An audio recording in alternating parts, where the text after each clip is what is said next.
Let the galaxy burn.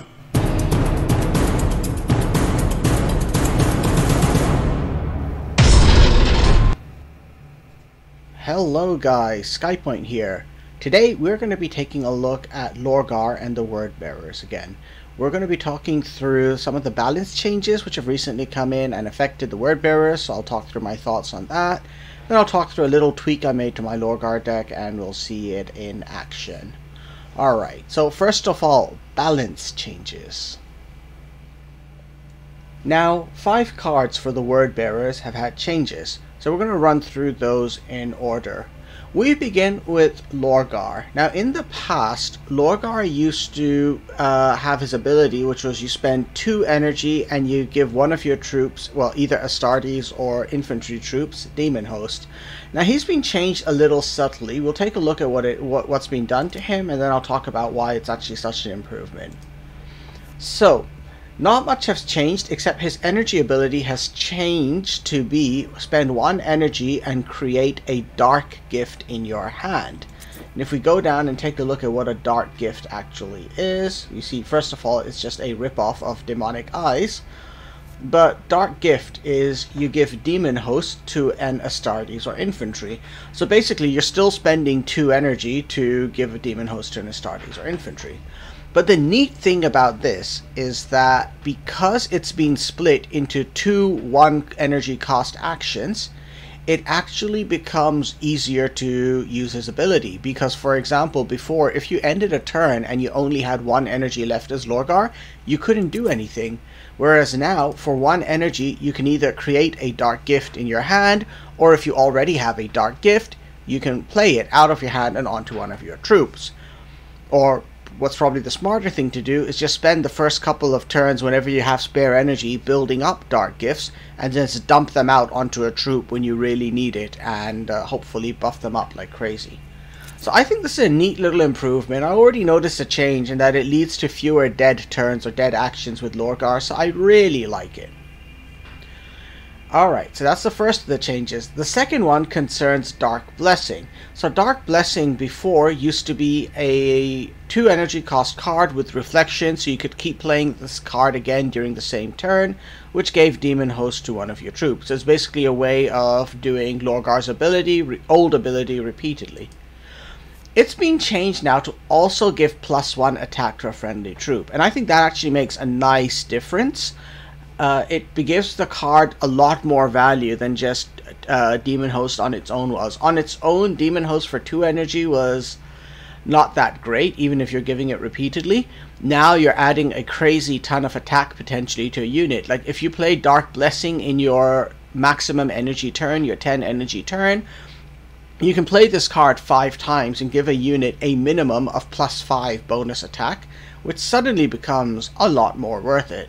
Especially if you're giving it, for example, to a unit which already has Terror, for example, or Survivor, so it can attack and stick around, or frankly, if it just has a high base attack to start with. So this is a very powerful ability. I like what they've done with this, and I think it's going to see a lot more use. I personally haven't quite found a way to tweak my Lorgar decks into including Dark Blessing, but I'm working on it. I'd love to try and keep this in there. Okay, the next card with an improvement is actually a big one. The Book of Lorgar. Now, I used to nickname this card the Paperweight of Lorgar before because it was so pointless. You'd spend 4 energy, so you basically get a pretty dead turn. But in return for that, yes, all your demons for the rest of the match would have no maintenance.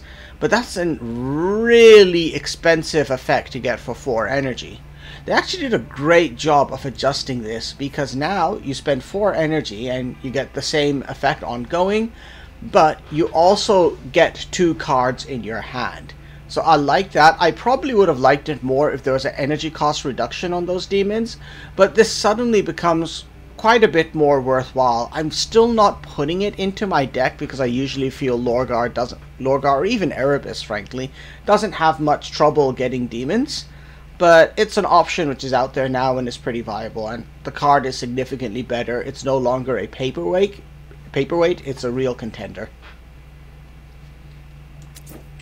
Next up is one of the heavily underused cards, and I still wouldn't put it in, Secret Devotion. This card's old ability used to be for each enemy put in place a random Chaos Cultist. I have a feeling that too many people were drawing... Where's he gone? Let's take a look. I think too many people were drawing this guy, or this guy, or this guy, and they were just dying far too quickly. So because of that, the Secret Devotion is now being upgraded. You put in play a random 2-cost cultist. So this is still not a great card in my opinion, but it's a lot better than before. And there's probably someone out there who has a way of using this. It's sort of like a cheaper version of Ornithop's Barge, but you can get 2 of them. And those troops you put in play don't get front line, so it's nowhere near as good. But then again, unlike Ornithop's Barge, this isn't a legendary. It's a rare, so green card. So yeah, I guess for what it does, for not being a legendary, it's okay-ish. It's a lot better than it used to be before. So yeah, it's a minor improvement, I think.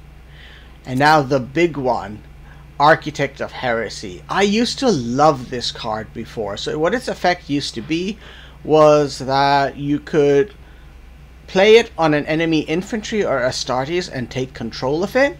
Or if the enemy did not have an infantry or Astartes, whatever unit you played it on, including the enemy warlord, would just get stunned instead.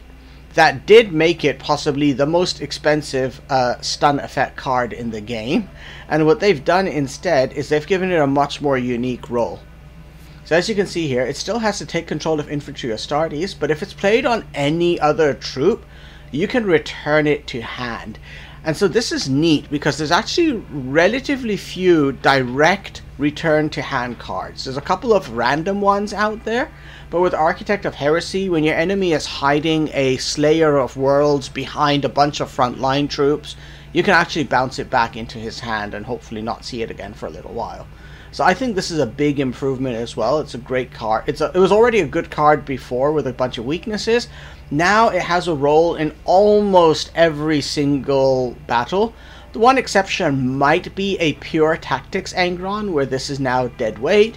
But many Angron decks also still run some units, typically Rats Berserkers or Argus Brand, and Architect of Heresy has a role to play there. Alright, so that was a look at the changes which have happened with Word Bearers. I've been tweaking my deck a little bit. I wanted to show you some great battles I've had with Lorgar today. This is almost the exact same deck as before. The only difference is, apart from the first battle, which I'll show you, I ended up taking out my Joker squads and putting in Skitarii Protectors because I needed a little bit of extra anti-stealth defense. So, apart from that, this is more or less the same as what I had last time.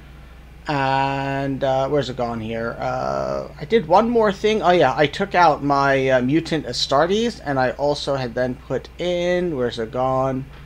2 energy, Terror and Reality. I just wanted a little bit more removal because I suffered in 1 or 2 matches.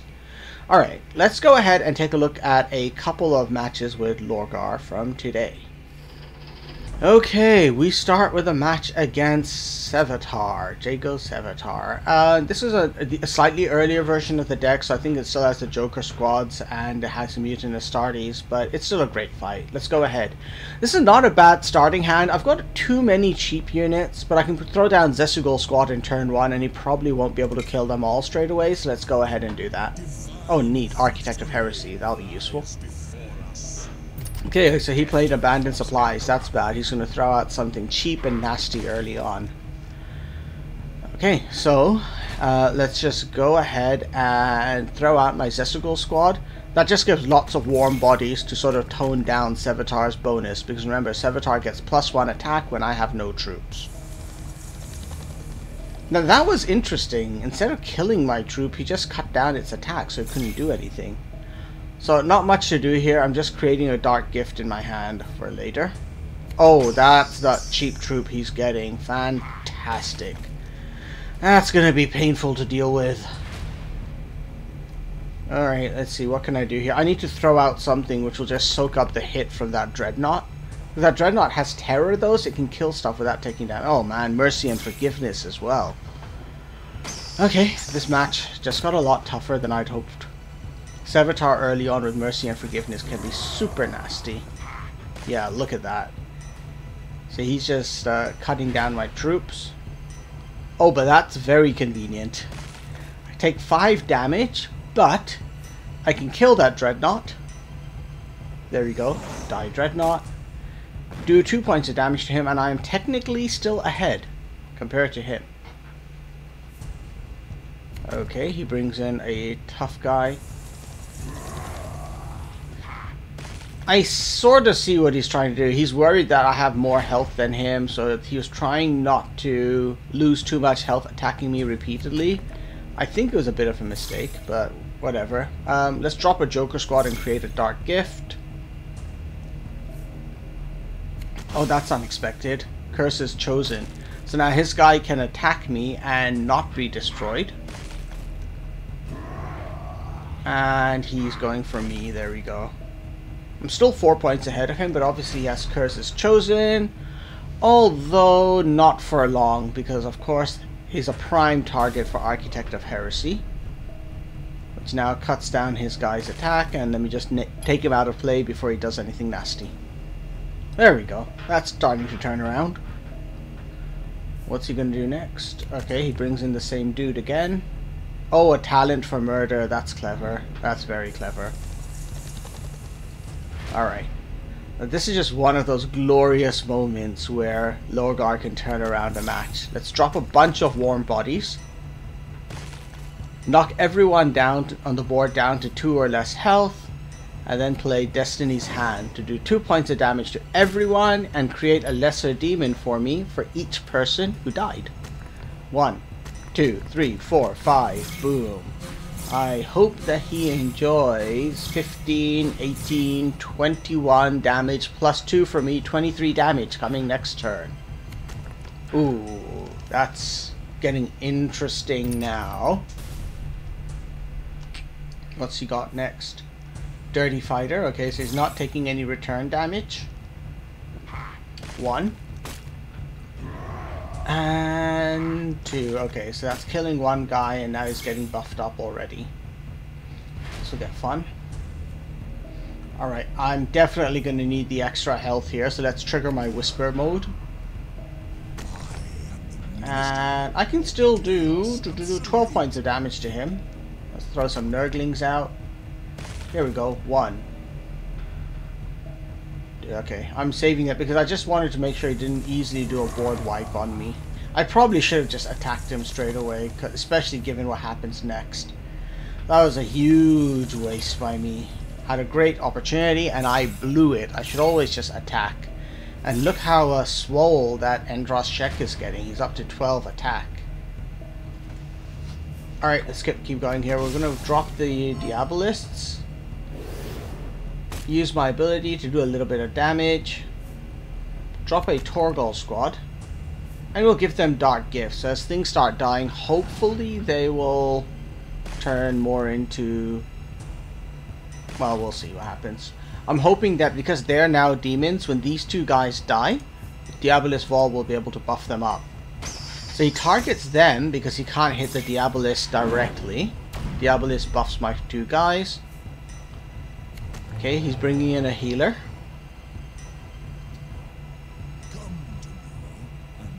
And, okay, he goes for the attack. Kind of surprised he went for that one. He should have gone for Diabolist Vol. Youch, okay. And this is... Yeah, look at that. Huge 18 attack on that guy. Whatever, he's got to die now. Oh no, he realized it's going to be over. Alright, so that was a quick little match against Sevatar. So I made a ton of mistakes here. Luckily he did as well, and he ended up giving up. I don't know what cards he had. Probably wasn't good. Our next fight is against Saul Tarvists. So, starting with Sorbak Pals, a little bit of a mixed blessing. If you get infantry, that's good. So let's go ahead and throw out get rid of the Ashen Circle, and hope I get something better. I don't, I get something even worse. Diabolist Fall. Oh, but a Fasadian Infantry, that's neat. A lot of the times, if you have Sorbak Pal and Fasadian Infantry in your first turn, it can work out. Because many people are reluctant to attack Fasadian Infantry because it gives a card. And it doesn't do that much damage even if you manage to buff it up. So it's not the biggest threat, and people often prefer to use their first turn stuff for other purposes. Like in this case, he cheapened the cost of a card. So let's attack those damn sneaky bikes first. Drop Soreback Paw, and then finish off the bikes, which kills the Fasadian infantry, which generates a demon, which gives me a good board advantage. This is nice. Okay, what's he bringing in next? It is speeder bikes. Okay, that's a good move. Bye bye, Soreback Ball. Rest in peace. Okay, what do we do next? We're going to bring in Torgal Squad. I'm going to create a Dark Gift and let the demon die. I figure the Dark Gift might be more useful later on. Okay, he brings in Stunning Bro. And he destroys. Okay, he was trying to get rid of my board presence, that's all. Alright, let's start by throwing out Kurtha Sed. So if he wants to destroy Kurtha Sed, he's going to have to use up his troop on the board and either attack with his warlord or attack with another unit. Okay, I guess he's attacking with another unit. No, he's going for me. Oh, this is a horrible mistake by him. What on earth was he thinking? Let's drop Diabolus Vol first. Then you create another Dark Gift and attack, and this will create a demon for me. Now it's a little bit early in the game. Obviously I don't have the Book of Lorgar, so the maintenance on that demon is going to hurt. He's normally, I think, maintenance 5, and now he's maintenance, I believe, 3, or maybe he's normally 4 and he's now 3 for me. I'll see you the next turn. Okay, good. That little fat demon soaked up the mortar hit. Yeah, he's maintenance 3 for me right now. So let's just go ahead. We can destroy his mortar carrier before it does anything particularly bad and start throwing out more troops. There we go. And he brings in a dreadnought and he realizes it's over. That was a really fast game. Just crushed his spirits with an early greater demon. The last match for today is against Constantine Valdor. Now this is a pretty good set of cards to start with. I've got Abandoned Supplies for turn 1, which should hopefully give me a neat advantage. Fasadian Infantry is always great with Word Bearers for so many reasons. I like this. Let's go. Okay, let's throw out the Abandoned Supplies and see what we get. We get... oh ho ho! It's an early Kurtha Sed. Neat. Okay. Now again, most of the time a competent player will never give Kurtha Sed an opportunity to actually trigger his attack. Let's see what happens over here. I've got to drop Kurtha Sed out early because he might just be able to play him before the Hunting Eagles come out. So he's going cheap on units and that's it. Okay, let's go ahead and throw out well, we're going to attack with Kurtha Sed and drop the Jadimus squad. And at the end of my turn, I've got a pretty strong board presence for the end of turn 3. But, Hunting Eagles. I guess he drew a cheap version of those. That's irritating. Alright. Ooh, Ashen Circle. I was going to go with a Soreback Pal, but maybe this is a better move.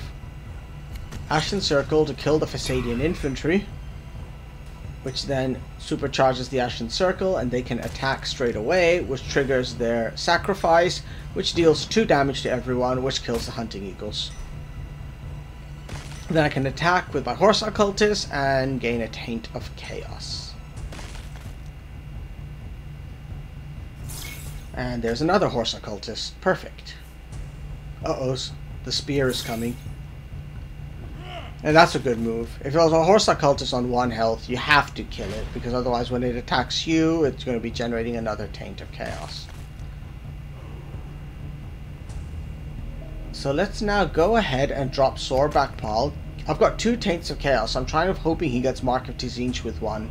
Oh, Fursic, my first one. I was only a 25% chance and it worked out.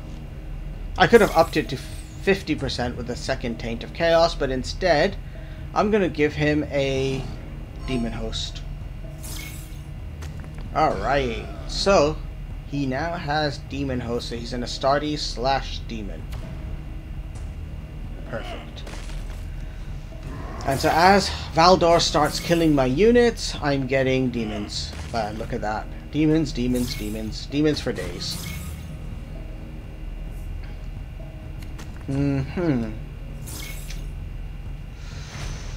Alright. I could drop Diabolist Vol, and I could do that, but I'm going to try something else. I'm going to try and swamp him with tons of demons. Let's leave the Horse Occultist and just bring in Destiny's Hand. And that's a lot of demons now. 1, 2, 3. 1, 2, 3. 4 demons. 5 demons. Okay, yes. Severe miscounting by me there, because I forgot. Sorback Pal, he double stacks with the Destiny's Hand. So if he's in play and a unit dies because of Destiny's Hand from my side, I get 2 demons. Okay, that's a fantastic move by him. He buys himself a ton of time with that. Lightning Blow. And he finishes off 1, and I think 2 demons die. Fortunately, that's not enough to stop me from triggering my Whisper of Chaos. So here we go. Transform into Lorgar Transfigured, is it? Transfigured, yes. Still have a ton of demons, and now I can create more demons with my Lorgar ability. He uses Blood Games, but luckily for me... Oh no, he drew Draw True. Never mind. Okay, here comes his Lightning Blow, and he finishes off... Okay, he's finishing off a bunch of stuff here. 1. And 2. And I think he's probably killed enough stuff now to trigger his Spear of the Emperor ability. Alright, Ashen Circle. So here we go. This is where it ends. So, create a bunch of troops. Next, I'm going to drop Melgator to bounce back the Zesugol squad. Although I didn't really have to do that, but it's neat. Attack with my Warlord. Bring in the Ashen Circle. Kill one of my troops, which actually spawns a demon, but we don't care about that anymore. Attack him again, and now, before he triggers his transformation into the Spear of the Emperor, I win. Okay, so in short, Lorgar, still a ton of fun. I am enjoying him a lot. I think the balance changes have made him a bit more competitive without radically transforming him, like I think we saw with some of the Magnus balances. Although, of course, I had to go the other way. Right? Magnus, they had to make him a lot weaker. With Lorgar, they just had to make him stronger without being imbalanced, and I think they've done that pretty well. I love playing the Word Bearers, and now that these balance changes are in, I'm going to be playing them a lot more again. So stay tuned, and you'll be seeing more videos on Lorgar and the Word Bearers coming from me soon. Alright, until then, bye for now, guys.